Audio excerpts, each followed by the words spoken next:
Bulletin کے کریں گے باقاعدہ آغاز اور آپ کو خبر دیں گے دبئی سے کراچی آنے والا ہاشم نامی شخص پولیس ناکے پر قتل ساتھی زخمی ہو گیا ہے۔ منگو پیر شنکی موڑ پر پولیس اہلکاروں نے گولیاں ماری، اہل خانہ کا الزام بھی سامنے آیا ہے۔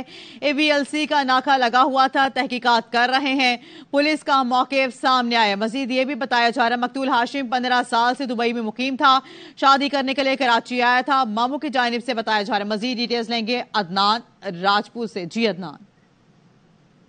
جی بالکل، یہ منگو پیر چنگی موڑ کے قریب پولیس کی مبینہ فائرنگ سے ایک شہری جاں باز جبکہ ایک زخمی ہوا ہے۔ جاں باز شخص کی لاش کو باقی شہید اسپتال منتقل کر دیا گیا ہے۔ بتایا جا رہا ہے کہ مقتول کی شناخت محمد ہاشم کے نام سے کی گئی ہے، جبکہ اہل خانہ نے الزام عائد کیا ہے کہ مقتول کو گشت پر مامور پولیس اہلکاروں نے روکنے کے دوران گولیاں ماری ہیں۔ مقتول کے اہل خانہ عباسی شہید اسپتال میں اس وقت موجود ہے، جبکہ مقتول ہاشم کے ماموں نے اب سے کچھ دیر قبل میڈیا سے گفتگو کی۔ ان کا کہنا ہے کہ ہاشم 15 سے زائد سال ہو گئے ہیں، یہ دبئی میں مقیم تھا۔ ہاشم کراچی شادی کے لیے آیا تھا، جبکہ مقتول کی ایک ماہ ہی قبل شادی ہوئی تھی، جبکہ مقتول واپس جانے سے قبل نورانی کے مزار پر دوست کے ساتھ زیارت کے لیے گیا تھا۔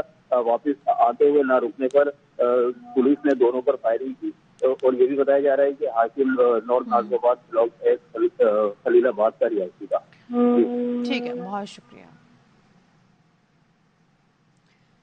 کرکٹ کے میدان سے بڑی خبر آپ کو دیں گے۔ بھارتی کرکٹ بورڈ کے سیکرٹری جے شاہ نے ایشیا کپ کے مقابلے دیکھنے کے لیے پاکستان آنے پر حامی بھر لی ہے۔ ICC میٹنگ کی سائیڈ لائنز پر ذکا اشرف کی جے شاہ سے ملاقات بھی ہوئی ہے۔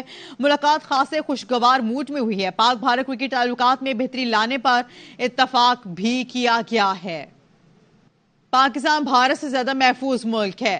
جب دوسرے سپورٹس کی بھارتی ٹیمیں پاکستان آ کر کھیلتی ہیں تب انہیں سیکیورٹی کا مسئلہ نہیں ہوتا۔ وزیر بین الصوبائی رابطہ احسان مزاری کہتے ہیں بھارت یہاں نہیں آتا تو ہمیں بھی نہیں جانا چاہیے۔ مودی سرکار نے کرکٹ کو سیاست کی نظر کر دیا۔ سپورٹس کی ٹیمیں پاکستان آتی رہتی ہیں، اس وقت ان کو سیکیورٹی کنسرن نہیں ہوتا۔ ان کو سیکیورٹی کنسرن اس وقت ہوتا ہے جب کرکٹ آتا ہے۔ مودی سرکار ہے وہ کرکٹ کو پولیٹیسائز کرتی ہے۔ میری پرسنل رائے، اگر وہ ہائیبرڈ ماڈل پہ ایشیا کپ میں جانا چاہتے ہیں تو پاکستان کی ٹیم انڈیا کیوں جائے؟ ہمیں بھی اپنے پلیئرز کی سیکیورٹی کنسرنز ہیں۔ پاکستان زیادہ سیف ہے ایز کمپیئر ٹو انڈیا، ادھر زیادہ خطرہ ہے اپنے پلیئرز کی تھریٹس ہیں۔ If they don't want to come to Pakistan we should also go for the hybrid model. ہم بھی ان کے سامنے یہ موقف رکھیں گے۔ Rest depends is on the prime minister, he is the boss, decide the matter. جی IMF نے وزیر خزانہ کا $8.2 ارب کی فائنینسنگ گیپ کا پلان تسلیم کر لیا ہے۔ ذرا کی کہنا ہے دوست ممالک چین، سعودی عرب اور UAE سے فائنینسنگ حاصل کی جائے گی۔ رواں برس چین سے $3.5 ارب، سعودی عرب سے $2 ارب اور UAE سے $1 ارب کی فائنینسنگ حاصل کی جائے گی۔ ایشیائی ترقیاتی بینک اور ورلڈ بینک سے $50 کروڑ ملیں گے۔ IMF سے $3 ارب قرض معاہدے کے تحت ملیں گے۔ IMF بورڈ اجلاس سے قبل ایکسٹرنل فائنینسنگ کا پلان منظور ہونا لازمی تھا۔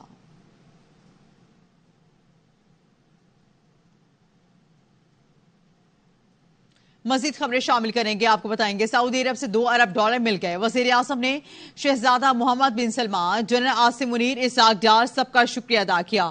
وزیر اعظم نے یہ بھی کہا بھکاری پن کب تک چلے گا، یہ جینے کا کوئی طریقہ نہیں۔ باہر جاتا ہوں تو ان کے چہرے پکار کے کہہ رہے ہوتے ہیں آ گیا پیسے مانگنے۔ مشکل وقت میں پاکستانی عوام کے ساتھ ہیں۔ IMF اور پاکستان میں سٹاف لیول معاہدہ خوش آئند ہے۔ ترجمان امریکی محکمہ خارجہ میتھیو میلر کا پریس بریفنگ میں کہنا تھا پاکستان کے لیے اقتصادی کامیابی کی مدد غیر متزلزل ہے۔ پاکستان کے ساتھ تکنیکی رابطہ جاری رہے گا۔ پاکستان کے ساتھ تجارت اور سرمایہ کاری کو مضبوط کریں گے۔ امریکہ کسی ملک پر دباؤ نہیں ڈالتا کہ امریکہ یا چین سے تعلقات رکھے۔ عوامی رابطے ہی پاک امریکہ تعلقات کی بنیاد ہیں۔ ایسے راستے تلاش کرتے رہیں گے جس سے تعلقات مزید بڑھیں۔ پاکستان کے ساتھ شراکت داری اور اقتصادی تعلقات میں فروغ چاہتے ہیں۔ And by the Pakistani people during these difficult times, we welcome the progress that has been made between the IMF and Pakistan in having reached a staff level agreement. Our support for the country's economic success is unwavering, and we will continue to engage with Pakistan through technical engagements and continue to strengthen our trade and investment ties, all of which are priorities for our bilateral relationship. We believe Pakistan has a lot of hard work ahead to be on a long-term sustainable path to economic recovery and prosperity, but we will continue to stand by them through that process. مزید آپ کو بتائیں گے IMF کے executive board کا اجلاس آج ہوگا. ذرائع کے مطابق اجلاس میں جرمنی اور پاکستان کے معاملات کا جائزہ لیا جائے گا. IMF کے ایگزیکٹو بورڈ اجلاس کیلنڈر میں پاکستان کا نام شامل نہیں. پاکستان کے لیے ایگزیکٹو بورڈ اجلاس میں خصوصی جائزہ لیا جائے گا. بورڈ پاکستان کے لیے $1.2 ارب کی فراہمی کی منظوری دے سکتا ہے. بورڈ کی منظوری کے 2 سے 3 دن میں $1.2 ارب پاکستان کو منتقل ہو سکتے ہیں. 190 ملین پاؤنڈ اسکینڈل. نیب نے چیئرمین PTI کو 13 جولائی کو طلب کر لیا ہے. بنی گالا اور زمان پاک کی ریونیو دستاویزات شوکت خانم ٹرسٹ کی رجسٹریشن اور متعلقہ دستاویزات میں منگوا لی ہیں. ذرائع کے مطابق نیب راولپنڈی نے چیئرمین PTI کو تفتیش کے لیے 13 جولائی کو دن 2 بجے طلب کیا ہے. نیب نے عمران خان کو کیس سے متعلقہ دستاویزات اور اس کے علاوہ انہیں اپنے ملک اور بیرون ملک جائیداد کی تفصیلات بھی لانے کو کہا گیا ہے.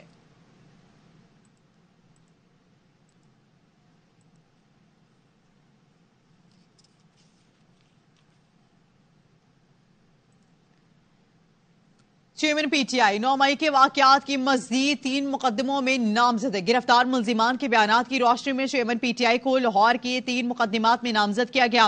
چیئرمین PTI کے خلاف دہشت گردی دفعات کے تحت کیسز کی تعداد 10 ہو گئی. پنجاب کے دیگر اضلاع میں دہشت گردی کے 19 مقدموں میں چیئرمین PTI نامزد ہیں. ملتان میں 3, راولپنڈی اور فیصل آباد میں 2 گوجرانوالہ کے 1 مقدمے میں نامزد کیا گیا ہے.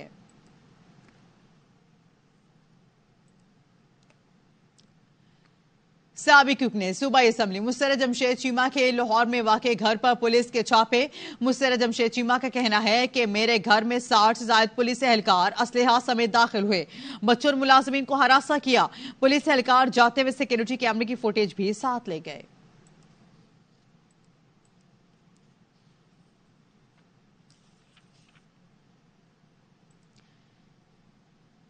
PTI اور اسرائیل کا پرانا گٹھ جوڑ ہے. اسرائیل نے 9 مئی پر انتہائی قابل مذمت رد عمل دیا ہے. شہری رحمان نے کہا ہے سب کے سامنے آ گیا ہے کہ اس نے 9 مئی کے واقعات سے فائدہ اٹھایا. عطا تارڑ نے کہا اسرائیل چیئرمین PTI کو ریاست سے بڑا ثابت کرنے کے لیے فنڈنگ کرتا رہا. اسرائیل حکومت کے PTI کے دفاع میں آنے سے ثابت ہو گیا کہ چیئرمین PTI نے کس کے کہنے پر سب کیا. مزید خبریں شامل کریں گے. آپ کو بتائیں گے سربراہ شعائب مولانا فضل الرحمان کہتے ہیں اقوام متحدہ کے پلیٹ فارم پر اسرائیلی سفیر نے پاکستان میں انسانی حقوق کی خلاف ورزیوں کی بات کر کے PTI کی زبان بولی ہے. 3.5 سال حکومت کرنے والا پلانٹڈ تھا. لوگوں کے سامنے امریکہ مردہ آباد اور کاغذ پر دستخط کر کے تو امریکہ زندہ باد. یہ ملک کسی کے باپ کی جاگیر نہیں. اس ملک کی حفاظت کے لیے ہم کافی ہیں. وزیر اعظم سے ملاقات میں ناراض سے ختم ہو گئی. Welcome back. اور آپ کو بتائیں گے نگراں وزیر اعظم کے لیے PTM قائدین میں مشاورت کا آغاز ہو گیا ہے. حکومتی ذرائع کے مطابق آئینی مدت مکمل ہونے پر ذمہ داری نگراں حکومت کو سونپی جائے گی. مزید جانتے ہیں اپنے نمائندے زاہد مشوانی سے.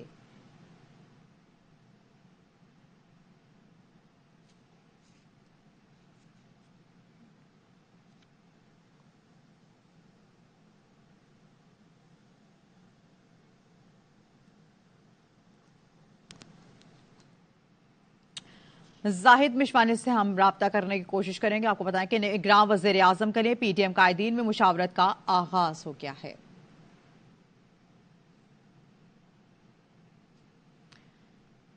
خیبر پختونخوا میں اتحادی جماعتیں آمنے سامنے آ گئی ہیں. عوامی نیشنل پارٹی کے صوبائی صدر امر ولی خان کے JUI پر سنگین الزامات.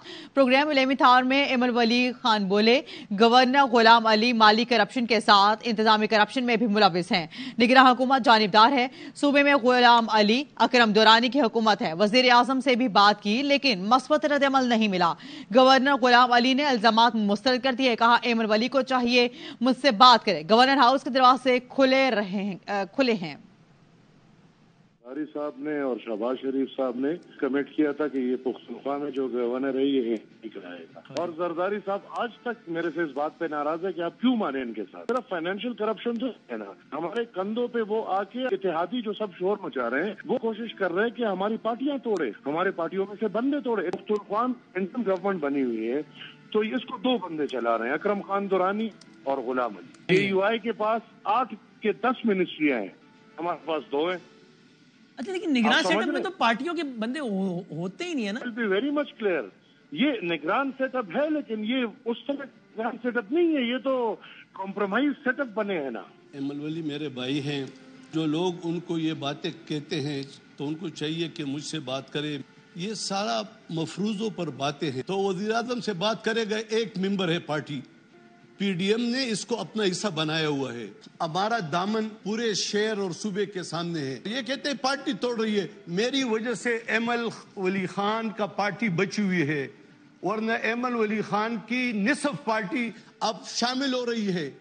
آئین کے مطابق وزیر اعلیٰ صاحب بھی اور وزراء ڈے ٹو ڈے افیئر چلا رہے ہیں. میں خود حیران ہوں کہ ایمل ولی خان صاحب اس طرح کی باتیں کس کے اشاروں پہ کر رہے ہیں. پیپلز پارٹی میں نے بھی نگراں حکومت پر تحفظات کا اظہار کر دیا. پی پی رہنما فیصل کریم کنڈی نے کہا, پہلی نگراں حکومت دیکھی جو ترقیاتی فنڈ منتخب حکومت کی طرح خرچ کر رہی ہے. ایمل ولی نے کچھ دیکھ کر ہی تحفظات کا اظہار کیا ہوگا. پیپلز پارٹی الیکشن کے لیے بالکل تیار ہے. Election in time who, care taker government ہے اور وہ اس فری اینڈ فیئر الیکشنز کا انعقاد کرے. یہ پہلی نگراں حکومت ہے جو ڈیولپمنٹ بجٹ بھی خرچ کر رہی ہے, ٹرانسفر پوسٹنگ بھی کر رہی ہے, سب کچھ کر رہی ہے. ایسے لگ رہا ہے جیسے وہ الیکٹڈ حکومت ہو. پاکستان پیپلز پارٹی کو بھی بڑے تحفظات ہیں. ایمل ولی صاحب کو جو تحفظات ہیں وہ پارٹی کے اپنے پریزیڈنٹ ہیں صوبے کے, ان کا اپنا حق بنتا ہے. انہوں نے جو تحفظات کیے ہیں ان کو کچھ نظر آ رہا ہوگا. چودھری پرویز الہی پی ٹی آئی چھوڑنے کو تیار ہیں. چودھری شجاعت پرویز الہی سے جیل میں 3 بار مل کر آئے ہیں. کافلی کے رہنما چودھری شافع حسین کہتے ہیں اسپین میں رہنے والے کب واپس آئیں گے اس بارے میں کچھ نہیں کہہ سکتے. مونس الہی سے 1.5 سال سے کوئی رابطہ نہیں. نون لیگ کے ساتھ سیٹ ایڈجسٹمنٹ ہو سکتی ہے. لڑائی لڑائی معاف کرو, محبت کی بات کرو. صدر مملکت ڈاکٹر عارف علوی کا مشورہ. اسلام آباد میں تقریب سے خطاب میں کہا, کب تک ہم ہمیشہ لڑتے اور دشمنی پالتے رہیں گے. کوشش ہے معاشرے سے نفرت کی یلغار ختم ہو, تہذیبوں کو تنازعات بھلا کر امن کی طرف جانا ہوگا.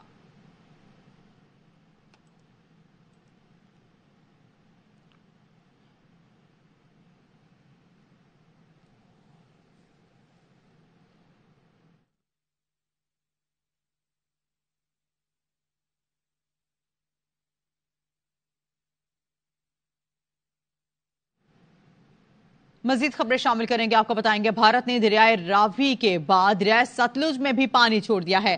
ریلا گھنڈا سنگھ قصور کے مقام پر پاکستان میں داخل ہو گیا. فصلیں زیر آب آ گئی. قصور, اوکاڑا, پاک پتن اور وہاڑی میں سیلاب کا خدشہ ہے. انتظامیہ کو الرٹ رہنے کی ہدایات بھی جاری کی گئی ہیں.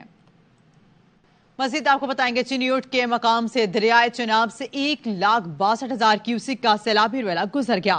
سیلابی ریلے نے کھڑی فصلوں کو نقصان پہنچایا. کئی دیہات زیر آب آ گئے. عوام کا انتظامیہ کی جانب سے کوئی مدد نہ ملنے کا شکوہ. ضلع انتظامیہ کا پیشگی انتظامات کا دعویٰ. دیکھتے ہیں امیر عمر چمن کی یہ رپورٹ. کیوسک مرالہ سے چلنے والا پانی چنیوٹ پہنچ کر 1,62,742 رہ گیا. سیلابی ریلے کا پانی چنیوٹ کے درجنوں دیہاتوں کی کھڑی کماد, مکئی, باجرا اور جانوروں کے چارہ جات فصلوں کو تباہ کرتا ہوا جھنگ کی طرف رواں دواں ہے. کوئی بندہ نہیں آ رہا, کوئی سمجھ نہیں لے رہے تھے. سانوں پانی ہے چاروں طرف گھیر رہا جی. اے D C R Altaf Hussain Ansari کے مطابق کسی بھی قسم کے جانی نقصان کی اطلاع نہیں. جمعرات اور جمعے کی شب کو یہاں پر دریا نے کٹاؤ کیا تھا 500-600 میٹر کے لگ بھگ.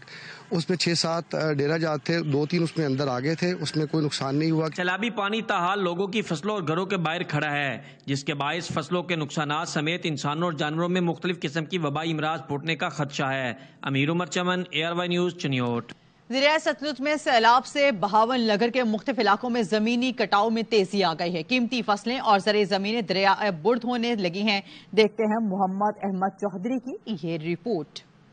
بھارت کی جانب سے آنے والے سیلابی پانی سے بہاول نگر ضلع میں دریائے ستلج کی سطح بلند ہونے لگی. پانی کے تیز بہاؤ کی وجہ سے دریائی پٹی کے متعدد علاقوں میں زمینی کٹاؤ میں تیزی آ گئی. ماڑی میاں صاحب, آکوکا اور دیگر بستیوں میں قیمتی فصلیں, زرعی زمین دریا برد ہونے لگی. 4 ایکڑ رقبہ تھا وہ دریا میں کٹاؤ ہو کے چلا گیا ہے. تقریباً جب بھی دریا چڑھتا ہے سطح بلند ہوتی ہے تو تقریباً کنال دو کنالے رڑ جاتا ہے. تقریباً ہزاروں ایکڑ اس دریا میں موجود ہے یہاں پر رقبہ. حکومت کی جانب سے ہمیں کوئی بھی نوٹیفیکیشن نہیں ملا, نہ ہی ہائی الرٹ کیا ہے حکومت نے. ضرورت اس امر کی ہے کہ ضلعی انتظامیہ متاثرہ علاقوں میں فوری امدادی کارروائیاں شروع کرے. کیمرامین ملک واحد علی کے ساتھ محمد احمد چودھری, ARY نیوز, بہاول نگر.